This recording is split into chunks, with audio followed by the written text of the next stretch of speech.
Will Polskow. I was Ken's nephew. Ken was a pretty cool uncle. The kind of uncle who, once in a while, could give you a break from the relentless pursuit of adulthood and just take you out for a movie or teach you chess, maybe later graduating you to poker.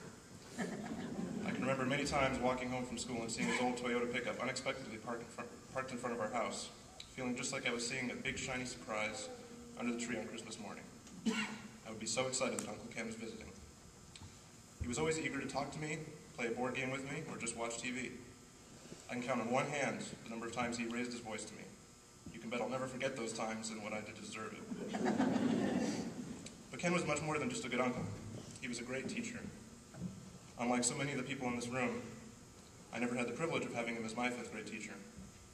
I can remember when I was 5 or 6, looking forward to being 10 years old, not just because I would finally achieve my double-digit years and naturally therefore become a grown-up, but because maybe I would get to be in Ken's class.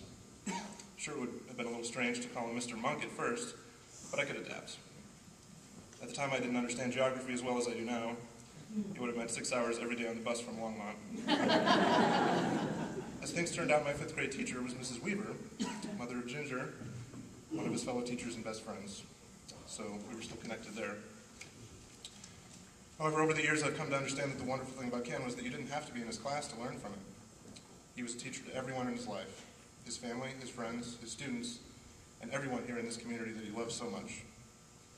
His lessons could come in many forms, whether it was those he taught in class, the games and puzzles he loved to share, which reminded us always to keep our eyes and ears sharp, or his sage advice for embattled friends faced with rebellious computers. But I think the most important lessons I learned from my uncle were from his example, from the way I saw him live his life and treat those around him.